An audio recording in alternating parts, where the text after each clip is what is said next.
नमस्कार दोस्तों, स्वागत है आपके अपने यूट्यूब चैनल वर्ल्ड क्लासेस पर।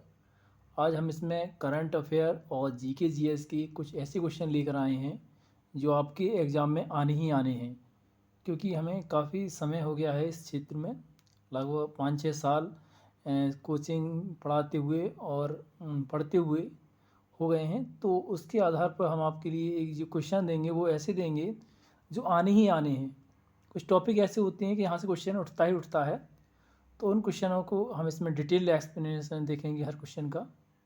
और आपको अच्छा लगे तो लाइक ज़रूर कर दें और शेयर करें।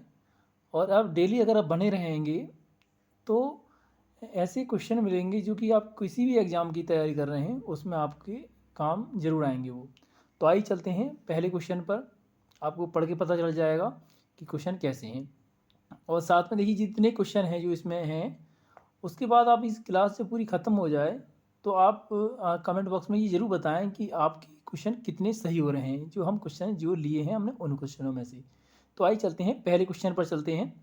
देखिए दर्शन जनता ऐप, यहाँ आप देख सकते हैं आप, दर्शन जनता ऐप किसने शुरू किया है? दर्शन जनता ऐप किस राज्य सरकार द्वारा शुरू किया गया है? तो यहाँ ऑप्शन है मध्य प्रदेश, महाराष्ट्र, उत्तर प्रदेश।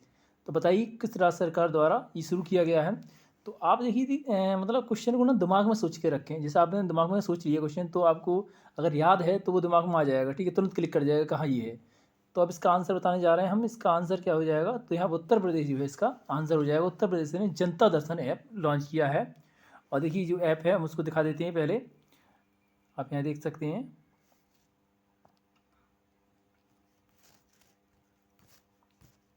देखिए ये ऐप है जनता दर्शन ऐप, ठीक। और देखिए यूपी के द्वारा जो कुछ और ऐप हैं वो भी लॉन्च किए, तो उनके बारे में भी हम जान लेते हैं यहाँ पर। तो देखिए एक शक्ति पोर्टल है, शक्ति पोर्टल नाम से एक ऐप लॉन्च किया है उत्तर प्रदेश सरकार के द्वारा, ठीक है। और साथ में एक है उद्योग साथी, उद्योग साथी ऐप भी उत्तर प्रदेश सरकार द्वारा, उद्योग सारथी जो है ऐप है वो उत्तर प्रदेश सरकार द्वारा लॉन्च किया गया है। तो ये दो ऐप जो है उत्तर प्रदेश सरकार द्वारा लॉन्च किए गए हैं। अगर देखिए यहाँ पर मध्य प्रदेश ऑप्शन है, तो मध्य प्रदेश में दो ऐप हैं, उनको भी आप याद रखें। तो मध्य प्रदेश की एक रोजगार सेतु, ठीक है, रोजगार सेतु नाम से एक ऐप है। और एक अंकुर योजना, अंकुर योजना नाम से भी यहाँ पर एक ऐप लॉन्च किया गया है मध्य प्रदेश सरकार के द्वारा। और अगर महाराष्ट्र की बात करें तो महाराष्ट्र का एक ज़्यादा इम्पोर्टेंट है जो काफ़ी महत्वपूर्ण है, मिशन वात्सल, वात्सल नाम से जो है एक मध्य प्रदेश जो महाराष्ट्र का ऐप है, उसे भी आप याद रखें। और देखिए ये जो महाराष्ट्र का है ये काफ़ी एक एग्जाम में अभी आया हुआ है रिसेंटली। और अगर बिहार की बात की जाए तो बिहार का एक रखेंगे आप, मुख्यमंत्री वृद्धजन पेंशन योजना नाम से एक बिहार का लॉन्च किया गया है। तो अगले क्वेश्चन पर चलते हैं। उसके बाद देखिए यहाँ पर एक युद्ध अभ्यास लिया है हमने, डस्ट लिक, डस्ट लिक जो युद्ध अभ्यास भारत किस देश से हुआ है?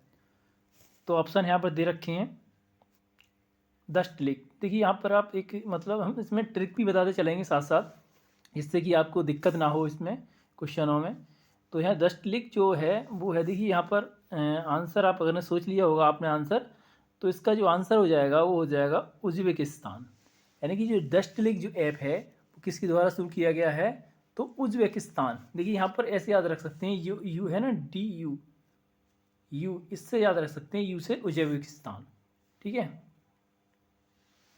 यू से उज्बेकिस्तान, ठीक है। उसके बाद देखिए यहाँ पर दो युद्धाभ्यास और हैं, कजाकिस्तान है, भारत कजाकिस्तान के बीच कौन सा होता है? तो काजिंद, काजिंद नाम से युद्धाभ्यास होता है। काजिंद का से याद रख सकते हैं काजिंद, उत्तर भारत और कजाकिस्तान के बीच होता है, ठीक है। ये भी जो डस्ट लेक है वो भारत और उज्बेकिस्तान के बीच होता है। और एक होता है किर्गिस्तान, देखिए किर्गिस्तान, तो किर्गिस्तान का होता है खंजर, किर्गिस्तान खंजर।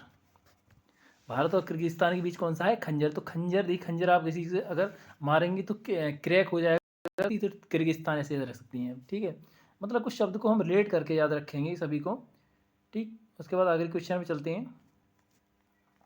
नेक्स्ट क्वेश्चन है यहाँ पर, सबसे लंबी मारक क्षमता वाली बैलिस्टिक मिसाइल कौन सी है? देखिए ये एनटीपीसी में आया हुआ क्वेश्चन है। तो बताइए आपका आंसर क्या है इसमें, जो सबसे लंबी मारक क्षमता वाली मिसाइल कौन सी है? तो यहाँ पर है ऑप्शन नंबर ए हो जाएगा, ठीक है। अग्नि 5 जो है एक सबसे लंबी मारक क्षमता इसी की अग्नि 5 की है, जो कि लगभग 5000 तक है, 5000 किलोमीटर तक इसकी मारक क्षमता है। और साथ में देखिए इसे नाग है, उसे हम नाग नाग को क्या कहते हैं, तो नाग को कहते हैं दागो और भूल जाओ। इसे हम कहते हैं दागो और भूल जाओ नाम से इसको जानते हैं, किसको, नाग को। ठीक है, नाग जो है। ठीक, उसके बाद जो ब्रह्मोस है, ब्रह्मोस रूस की सहायता से भारत के द्वारा बनाई गई है। उसके बाद देखिए एक क्वेश्चन और है यहाँ पर, आप याद रखें कि अभी एक उत्तर कोरिया के द्वारा एक कौन सी मिसाइल अभी लॉन्च की गई है, तो हुआंगसोंग 12 जो है नाम से एक अभी मिसाइल लॉन्च की गई है, किसके द्वारा, ये उत्तर कोरिया के द्वारा।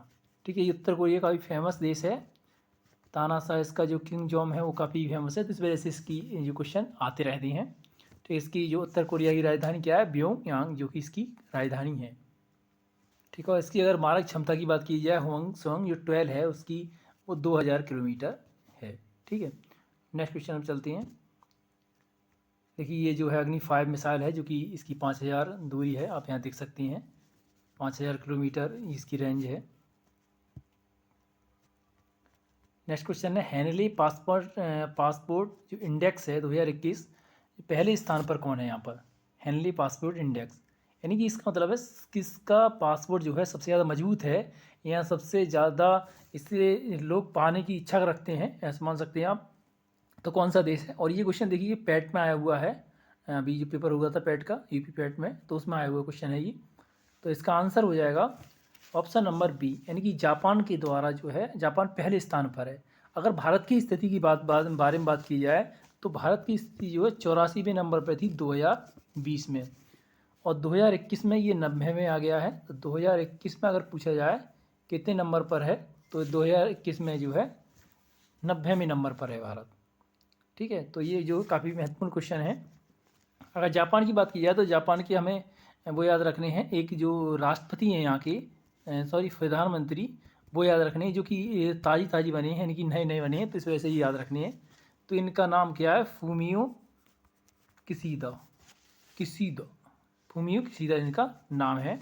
और अकिशिनो यहाँ के जो हैं वो है प्रधानमंत्री, राष्ट्रपति, सॉरी, तो ठीक है, वो भी याद रख सकते हैं। टोक्यो इसकी राजधानी है जापान की। दूसरा क्वेश्चन है निम्नलिखित में से कौन सा प्रमुख महिला सेक्स हार्मोन से, ये क्वेश्चन ग्रुप डी में भी आया हुआ है और एक एनटीपीसी में भी आया हुआ क्वेश्चन है, जो कि फीमेल सेक्स हार्मोन्स कौन से हैं इसमें। तो ये ऑप्शन दे रखे हैं, क्रोमोटीन, न्यूक्लियोसोम, एस्ट्रोजन, टेस्टोस्टेरोन। तो यहाँ पर इसका आंसर हो जाएगा एस्ट्रोजन। ठीक है, आंसर हो जाएगा इसका सी, एस्ट्रोजन। एस्ट्रोजन जो है महिला सेक्स हार्मोन्स हैं, और इसी से जो है महिलाओं के द्वितीय लैंगिक लक्षण का विकास होता है। और साथ में अगर पुरुषों का जो है सेक्स हार्मोन्स कौन सा है, तो टेस्टोस्टेरोन है, टेस्टोस्टेरोन, इसके भी द्वारा जो पुरुष हैं उनका द्वितीय लैंगिक लक्षण का विकास होता है। और साथ में देखिए एक हार्मोन्स जो है काफ़ी इंपॉर्टेंट रहता है, प्रोजेस्टेरोन, जो प्रोजेस्टेरोन हार्मोन है, प्रोजेस्टेरोन।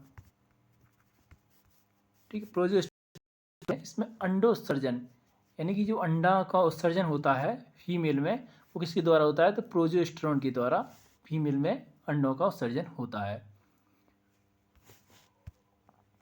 नेक्स्ट क्वेश्चन है हमारा, इब्न तूता भारत किसके शासनकाल में आया। ठीक है, इब्न तूता भारत किसके शासनकाल में आया, तो आंसर देखिए ये थोड़ा घुमा के दिया है क्वेश्चन, अब की इन्होंने पूछा है ये एनटीपीसी में, चंद्रगुप्त मौर्य, ब्रिटिश, मुगल या दिल्ली सल्तनत। तो इसका आंसर आप देखिए क्या बताएंगे आप, तो इसका आंसर हो जाएगा, आपने सोच लिया होगा, आंसर हो जाएगा इसका ऑप्शन नंबर डी, यानी कि दिल्ली सल्तनत। दिल्ली सल्तनत, देखिए ये थोड़ा क्वेश्चन घुमाया है आपकी, वैसे इसका आंसर होता है मोहम्मद बिन तुगलक, यानी कि ये पूछता है किसके समय में आया था, तो मोहम्मद जो बिन तुगलक है उसके शासनकाल में ये जो है इब्न तूता आया था। ठीक है, इब्न तूता भारत आया था। ये कहाँ का था, ये कहाँ का यात्री था इब्न तूता, तो ये मोराको का था। ठीक है, ये बात काफ़ी पूछी जाती है, ये कहाँ का था, तो ये मोराको जो देश है उत्तरी अफ्रीका में, वहाँ का था, और इसकी राजधानी फेज है। ठीक, तो ये इब्न बतूता किसके समय आया था, मोहम्मद बिन तुगलक की। ठीक, इसकी एक किताब है, आपको वो किताब ज़्यादा याद रखनी है यहाँ पर।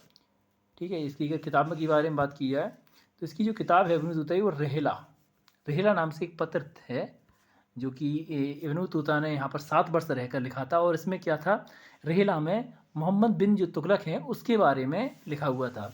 ठीक है, इनके समय में आया था तो इनकी वही बारे में बात लिखी थी इसने। ठीक है, और देखिए एक मोहम्मद बिन तुगलक के बारे में एक और जानकारी ले सकते हैं आप कि इन्होंने दीवान कोही यानी कि एक विभाग बनाया था, जिन्होंने दीवान ए कोही नाम से जो है एक विभाग बनाया था इन्होंने। ठीक है, तो वो भी सिंचाई के लिए था एक विभाग, तो वो बनाया था। ठीक है, कृषि के लिए। और इसके समय जो तुगलक वंश, गयासुद्दीन तुगलक ने इसकी तुगलक वंश की स्थापना की थी, ये तो आपको पता ही होगा। और यहाँ पर गयासुद्दीन ने सबसे ज़्यादा सिंचाई हेतु नहर का सबसे ज़्यादा पूछा जाए किस काल में हुआ था, तुगलक वंश में जो है सिंचाई के लिए नहर की स्थापना ज़्यादा हुई थी। और किसने सबसे ज़्यादा की थी, तो गयासुद्दीन तुगलक के द्वारा की गई थी। नेक्स्ट क्वेश्चन में चलते हैं कि अकबर द्वारा निर्मित पंचमहल कहाँ स्थित है। देखिए जो अकबर के द्वारा जो पंचमहल है वो कहाँ स्थित है, तो आप यहाँ पर आंसर करिए। तो इसका आंसर हो जाएगा ऑप्शन नंबर सी। अकबर के द्वारा जो निर्मित पंचमहल है वो कहाँ है, तो फतेहपुर सीकरी है। तो आप यहाँ देख सकते हैं, देखिए ये पंचमहल है जो कि फतेहपुर सीकरी में है।